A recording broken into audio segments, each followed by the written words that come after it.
이 세대를 무엇으로 비유할까? 비유하건대 아이들이 장터에 앉아 제 동물을 불러 이르되 우리가 너희를 향하여 피리를 불어도 너희가 춤추지 않고 우리가 슬피 울어도 너희가 가슴을 치지 아니하였다 함과 같도다.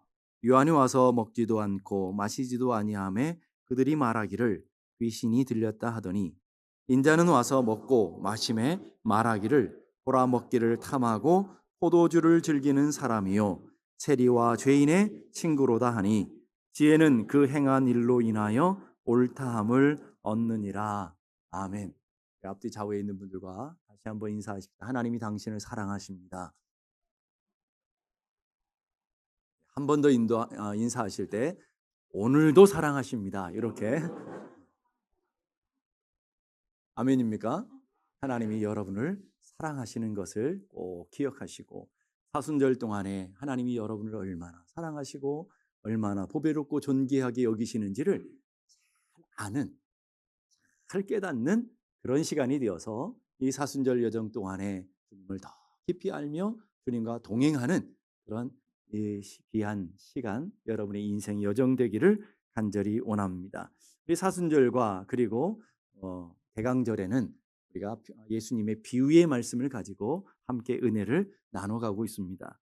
오래전에 이어령 교수님께서 교회를 가셨는데 많은 사람들이 깜짝 놀랐어요. 지성인의 지성이라 할 수 있는 그런 석학이 어떻게 하다가 교회 갔을까? 많은 사람들이 이해하지 못하며 만나는 사람마다 물어봤대요. 교수님은 어떻게 하다가 교회를 다니게 됐습니까?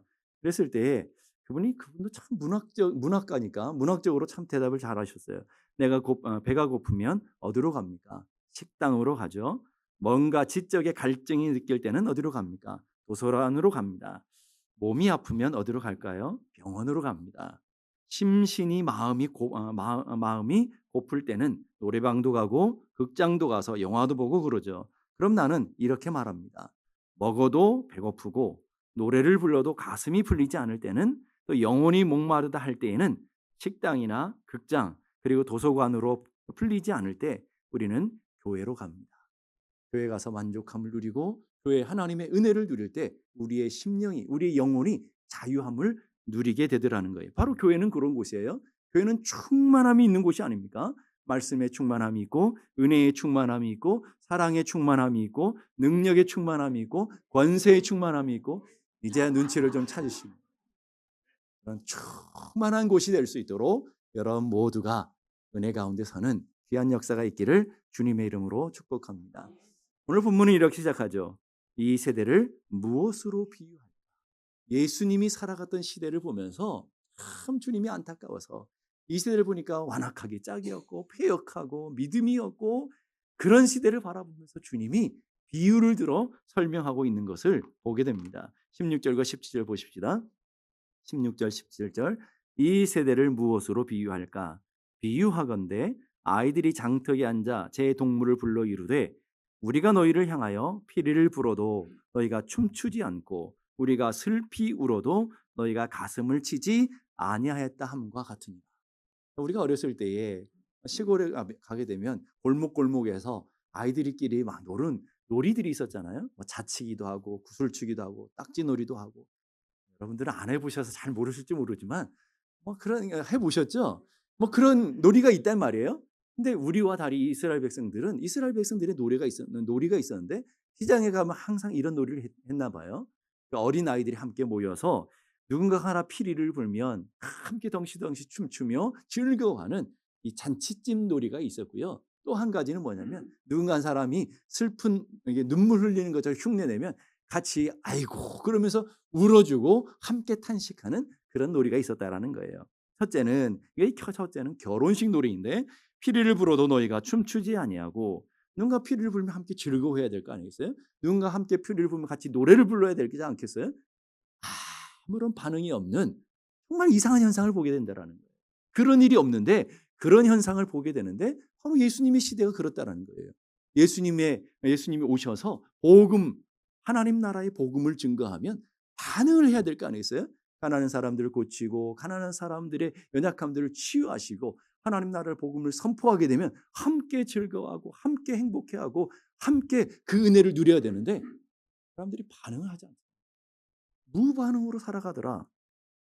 또 예수님께서 얘기하시는데 슬피 울면 너희 가슴을 치지 아니었다. 이 말은 뭐냐면 장례식, 누군가 하나가 울기 시작하면 같이 우는 흉내를 내면서 슬퍼하는 장례식 놀이에 참여해야 되는데 그렇지 못하다라는 거예요. 아까 결혼식 놀이가 예수님을 빗대어 하는 비유라고 한다면 이 장례식 놀이는 세례 요한, 예수님이 같은 시대였던 세례 요한을 빗대어서 얘기하는 거예요. 세례 요한이 먼저 예수님의 오실 길을 예비하기 위해서 와서 뭘 했느냐면 회개의 복음을 선포했어요. 너희들이 지금 잘못하고 있다. 회개해야 된다. 주께로 돌아와야 된다. 가슴을 찢으며 주님 앞으로 나와가라. 이렇게 선포했는데도 불구하고 사람들이 반응을 하지 않고 있다. 두 개의 사건 속에 공통점이 뭐예요? 무반응, 무관심, 무감동. 이게 오늘 우리가 살아가는 세대와 똑같지 않습니까? 예수님 시대만 그런 게 아니라 오늘날 많은 교회들이, 많은 성도들이 그렇게 살고 있다라는 거예요. 사순절 동안 성경을 통독해야 됩니다. 우리 신명기부터 올해 이거 갑시다 그러는데 한 주 동안 다른 사람 다 하겠지. 나와 상관없는 무반응으로 살아가는. 여러분 성경 퍼즐을 해서 성경 좀 읽고 성경을 좀 친근하게 하십시다. 다른 사람들이 다 하겠지. 세월이 갈수록 시간이 가도 무반응. 금요일에 우리 성령 집회합니다. 함께 모여서 뜨겁게 찬양하며 기도하십시다. 네나 잘하세요.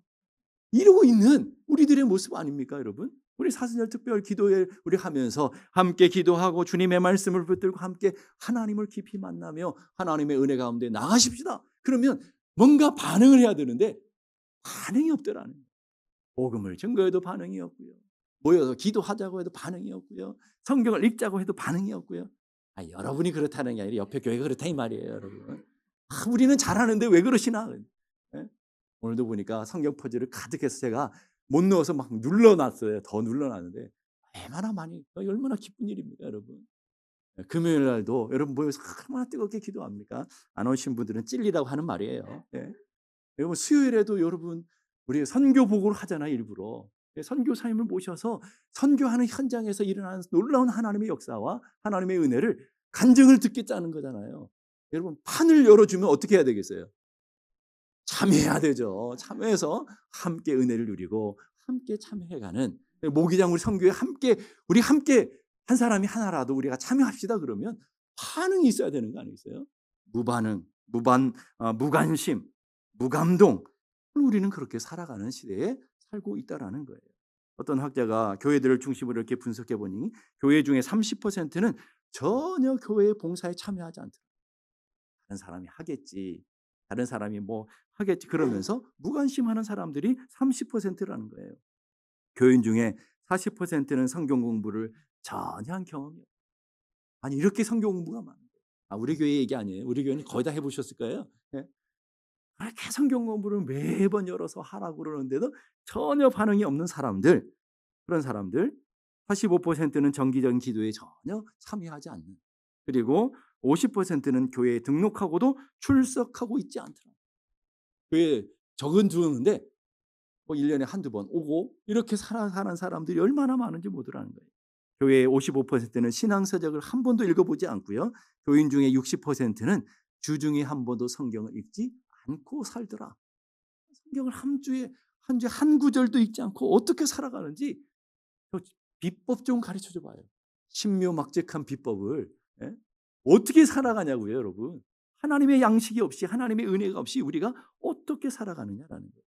약 90%는 1년에 한 명도 전도하지 않고 전도하려고도 하지 않고 전도하는 마음도 안 갖고, 이게 중요해요. 전도해야 되는데 목사님들과 장로님들이 하는 거겠지. 권사님들이 하겠지. 우리 일은 아니야 라고 생각하며 살아가는 사람들이 대다수가 그렇더라는 거예요. 남에게 적용할 일이 아니라 오늘 우리들의 삶의 현실을 봐야 되고 나를 볼 필요가 있더라는 거예요. 로마서 12장 15절 이렇게 말합니다. 즐거워하는 자들과 함께 즐거워하고 우는 자들과 함께 울어라. 즐거워하는 사람이 있으면 함께 즐거워해주고, 낙심되고 절망되어 지금 여러분의 인생 가운데 힘들고 어려워하는 사람이 있으면 함께 울어주고 기도해 줄 수 있는 것. 교회가 기도하자면 함께 뜨겁게 기도하고 교회가 하나님의 은혜 가운데로 나가십시다 그러면 저 혼자 살자고 그러는 게 아니잖아요. 여러분들이 은혜를 받고 여러분들이 성경을 읽으시고 저는 성경을 충분히 읽고요. 저는 기도를 열심히 하고 있고요. 그러고 있어요. 여러분들이 살고 여러분이 하나님의 은혜 가운데 나아가는 놀라운 사순절이 돼야 될 줄로 믿습니다.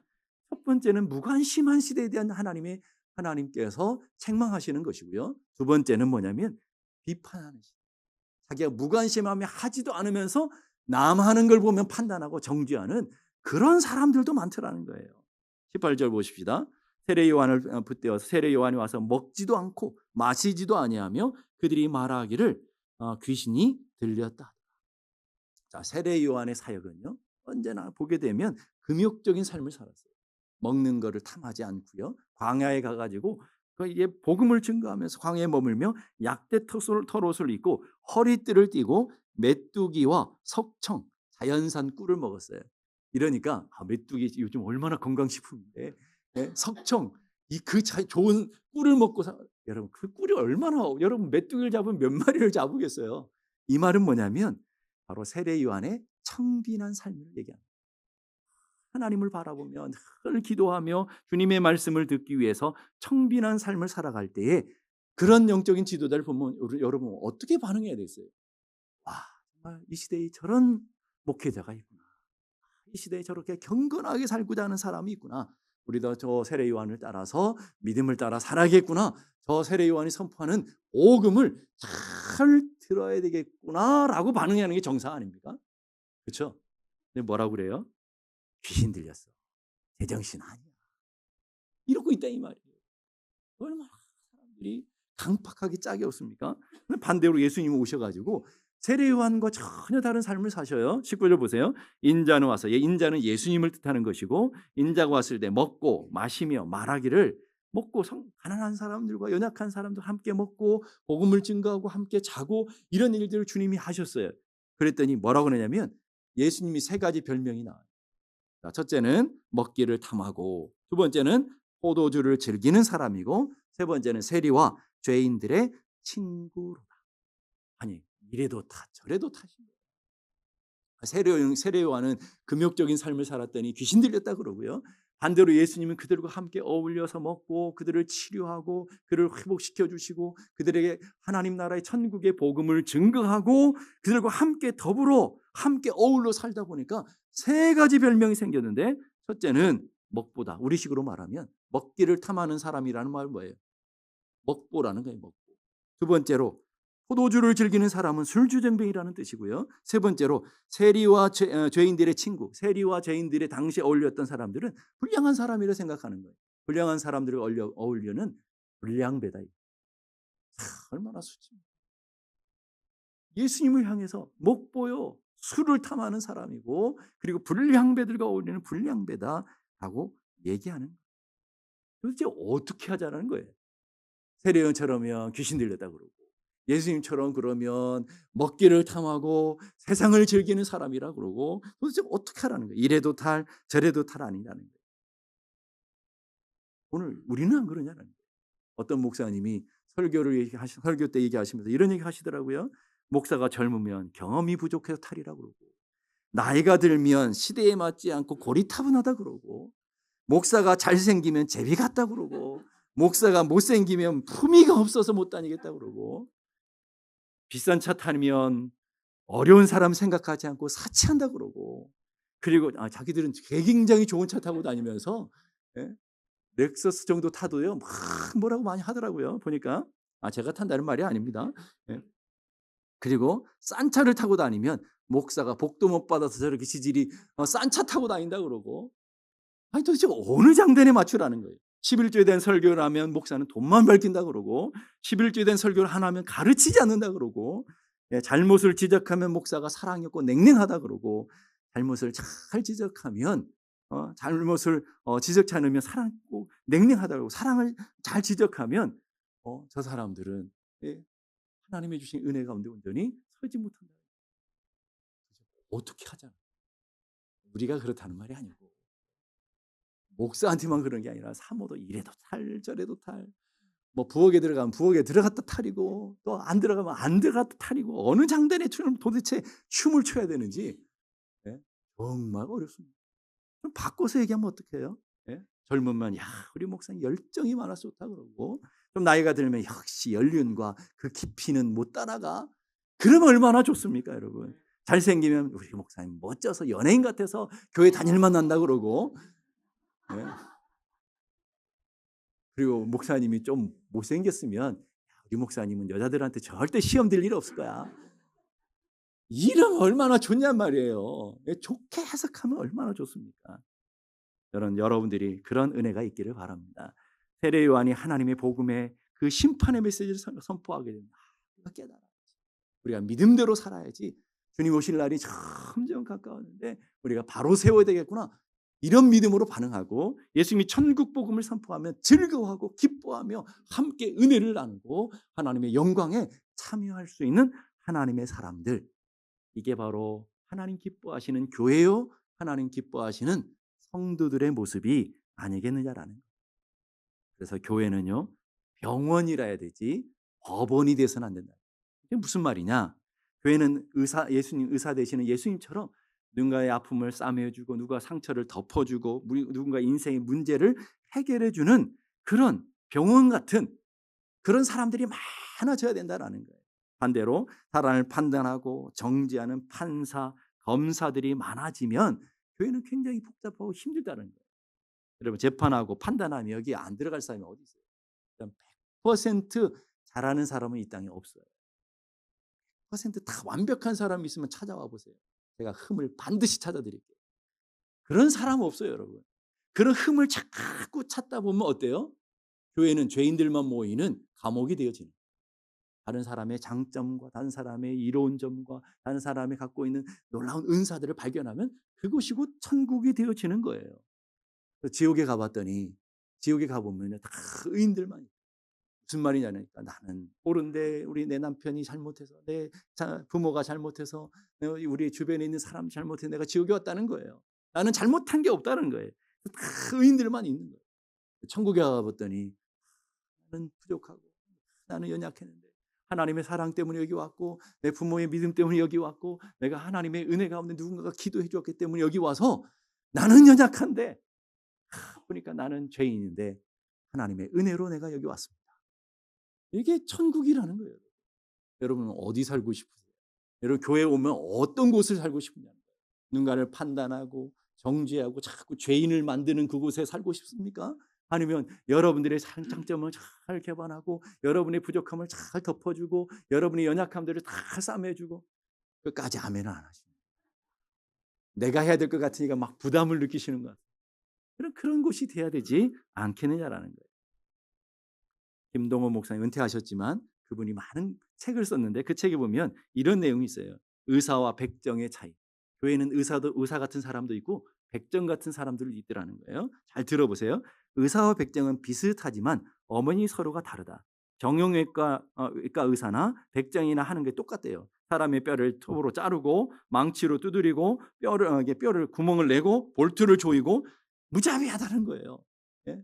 정형외과 의사들 같은 경우도. 그러나 백정은 싸매지 않고 의사는 싸맨다. 백정은 죽이기 위한 거고 의사는 살리기 위해서 그런 것이다. 그 점이 완전히 목적이 다르다라는 거예요. 그러면서 의사는 뗄 때도 과감하게 찌지만 목적은 살리는 수술이다. 떼는 시간보다 꿰매고 싸매는 시간이 훨씬 더 많다. 목에 칼이 들어와도 할 말은 해. 이렇게 말하는 사람은 의사가 아니라 스스로 백정인 확률이 크다. 제가 얘기를 한 게 아니고 김동호 목사님이라는 유명한 목사님이 하신 말씀이에요. 그 사람은 의사일 확률보다는 백정일 확률이 크다라는 거예요. 째는데 능한데 싸매지 않기 때문이다. 싸매지 못하려거든 무조건 잡아 째면 안 된다. 자기가 옳다는 독선이 있다. 그런 사람은 목에 칼이 들어와도 할 말은 해야 해. 정의롭게 언성을 높이지만 거기에 사랑이 빠진 것을 몰랐다. 중요한 얘기를 해요. 사랑이 빠진 정의는 불이다. 자기는 정의를 외치는데 사랑이 빠진 정의는 뭐라고요? 그 자체가 불이라는 거예요. 여러분 생각해 보세요. 여러분 이렇게 수술 받으러 간 사람을 다 열어놨어. 그리고 다 잘라놨어. 그리고 나 못하겠는데? 그러면 큰일 나는 거 아닙니까? 교회가 그러고 있다 이 말이에요. 교회가 사람들을 막 난도질하고 막 그 사람 분석해가면서 너 이건 이렇고 저건 저렇고 다 잘라나누는데 싸맬 능력이 없어. 그게 의사가 아니고 백정이 뭐냐? 백정이지 아니냐는 거라는 거죠. 여러분, 그러면서 교회 안에 바리새인처럼 책망받을 가능성이 굉장히 높다. 바리새인들이 했던 일이 뭐예요? 이래도 탓, 저래도 탓. 세례 요한도 문제가 있고 예수님도 문제가 있고 자기들은 더 큰 문제가 있는데 자기들은 보지 못하고 이래도 탓, 저래도 탓, 이래도 문제, 저래도 문제 늘 비판과 판단으로 살았던 사람들. 예수님은 어때요?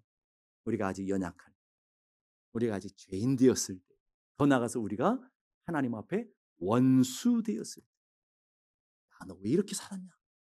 판단하고 정지하는 것이 아니라 자기가 그를 위해서 죽어주심으로, 대신 죽어주심으로 하나님의 사랑을 확증해 보여주시잖아요.